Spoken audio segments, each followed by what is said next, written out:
nesse país, um país que se diz uma democracia racial, mas o racismo nesse país é estruturante de todas as relações.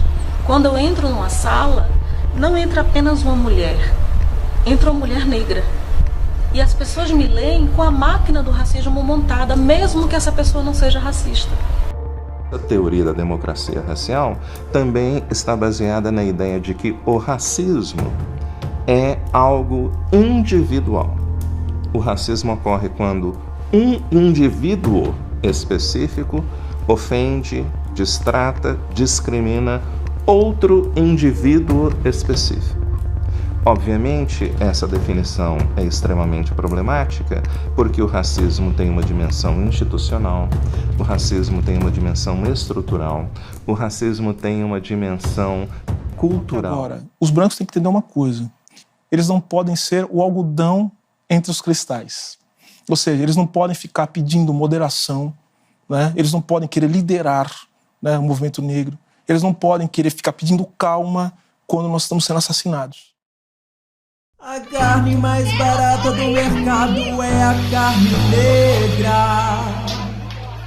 A carne mais barata do mercado é a carne negra. A carne mais barata do mercado é a carne negra. A carne mais barata do mercado é a carne negra. Que vai de graça pro presídio e pra debaixo do plástico. Que vai de graça pro subemprego e pros hospitais psiquiátricos. A carne mais barata do mercado é minha carne negra. A carne mais barata do mercado é minha carne negra.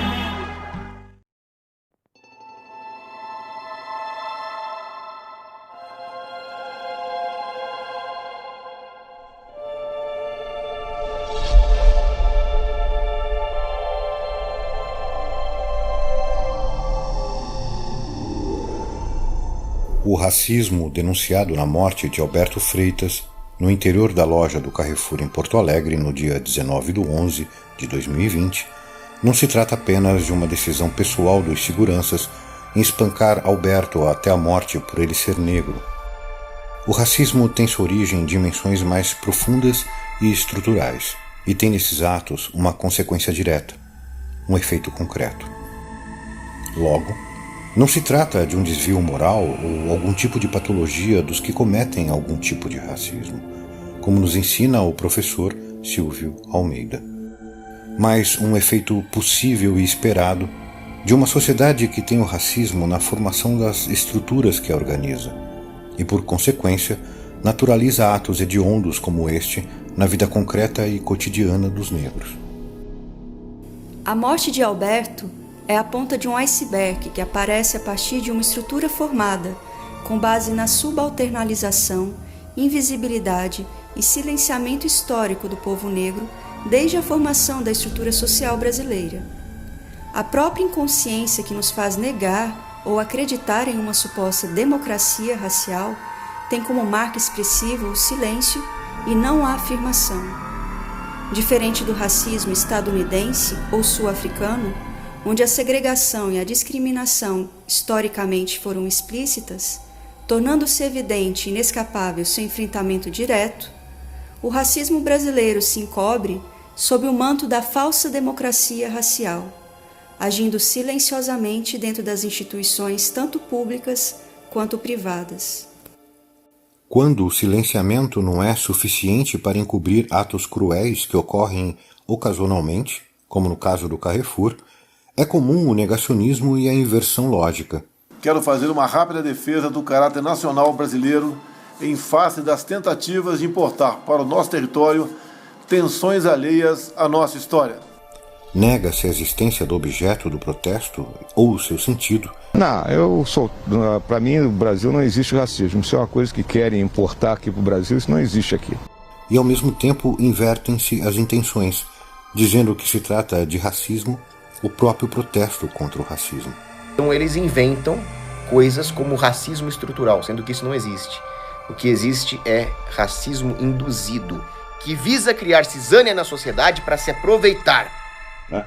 Daí pergunta o padre, o que está acontecendo? Por que o americano loiro tem vergonha de ser branco? Bom, tem vergonha de ser branco porque você tem uma campanha de 200 anos de mentira, qualificando a raça branca como a grande escravizadora do planeta. Então não tem nada que reclamar, quer dizer, esse negócio de os negros se fazerem os eternos coitadinhos, isso é conversa de malandro para tomar dinheiro do governo e obter vantagem, porra. Esse tipo de expediente não apenas encobre, mas recrudesce o racismo, naturalizando e insensibilizando a sociedade para atos menos explícitos, diários e tão hediondos quanto a morte por espancamento de alguém supostamente encrenqueiro e que não por acaso é negro. Fora o próprio movimento negro, pouco ou nada se fala entre uma ou outra publicação anual do Atlas da Violência no Brasil sobre a quantidade de mortes diárias de jovens negros nas periferias do país. Dessa forma, os desafios da luta antirracista no Brasil se colocam em um nível distinto das ações nos países em que o racismo é mais explícito e direto. O enfrentamento de um racismo estrutural e que tem como política institucional seu encobrimento sistemático passa por duas estratégias concorrentes no campo das esquerdas em geral. A conquista do poder institucional dentro do jogo democrático burguês ou o fortalecimento do poder popular no enfraquecimento das instituições que reproduzem e encobrem um racismo estrutural a que somos todos submetidos. A primeira solução é de viés partidário, a segunda é de viés anarquista e autonomista, e procura acolher um tipo de enfrentamento diário e anônimo inscrito de forma indelével e histórica em cada corpo preto que vive em nossa sociedade. Sabemos que a política partidária ocorre dentro de uma institucionalidade que se blinda a mudanças não só estruturais, como de curto prazo, correndo o risco de, na próxima gestão, o negacionismo voltar e revogar todo o esforço empreendido. É de se supor, portanto, que reside na atenção constante do cotidiano, via trabalho de base e de forma autônoma e popular, as possibilidades de mudanças reais, por mais demoradas que sejam.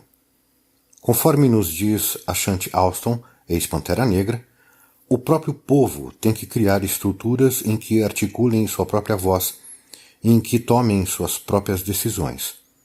Eu não recebi isso de outras ideologias, eu recebi isso do anarquismo. Ao contrário do que o supremacista Jair Bolsonaro afirma, não se trata de importar do estrangeiro problemas que não temos no Brasil com vistas a fortalecer uma ideologia específica, mas de tornar explícito um problema urgente e entranhado na sociedade, que sofreu silenciamento e invisibilidade sistemática e proposital por parte daqueles que querem proteger seu protagonismo oligárquico e racista.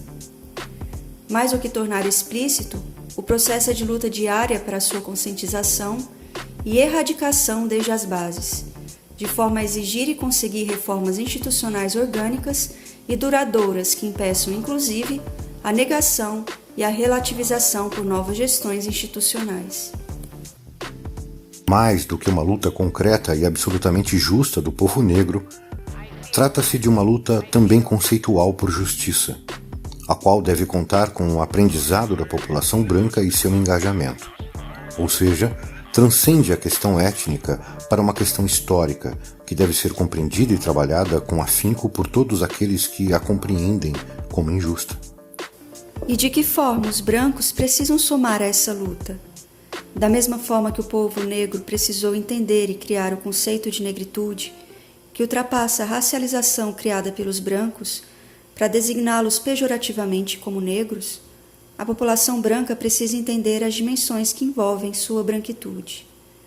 Ou seja, o conceito de negritude surge para se opor ao conceito colonial de negro, corpo-objeto, corpo animalizado, corpo desumanizado, corpo outro inferior e passível dos mais diversos abusos e violências por parte dos brancos, individualmente, estruturalmente e institucionalmente. Portanto, é preciso que a população branca entenda o que significa, em sentido oposto, a branquitude colonizadora que a define. Os negros brasileiros que foram para a academia e que saíram dela hoje trazem essas novas ideias sobre o que é o lugar do branco na sociedade, como ele construiu esse espaço e como a gente precisa estudá-lo para poder fazer um entendimento sobre como o racismo, a escravidão e várias outras patologias da branquitude aconteceram na nossa sociedade. É sob a perspectiva decolonial que o povo branco precisa compreender a branquitude e trabalhar na desconstrução das bases que faz surgir o racismo e tem nela sua reprodução e manutenção.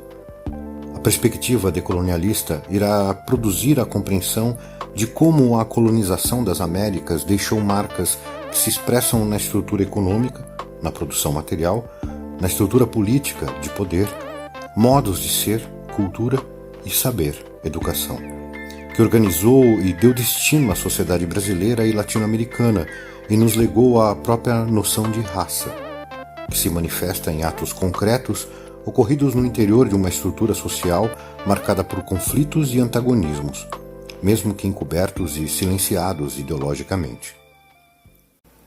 O antirracismo dos brancos precisa ser mais do que hashtags e textões nas redes sociais.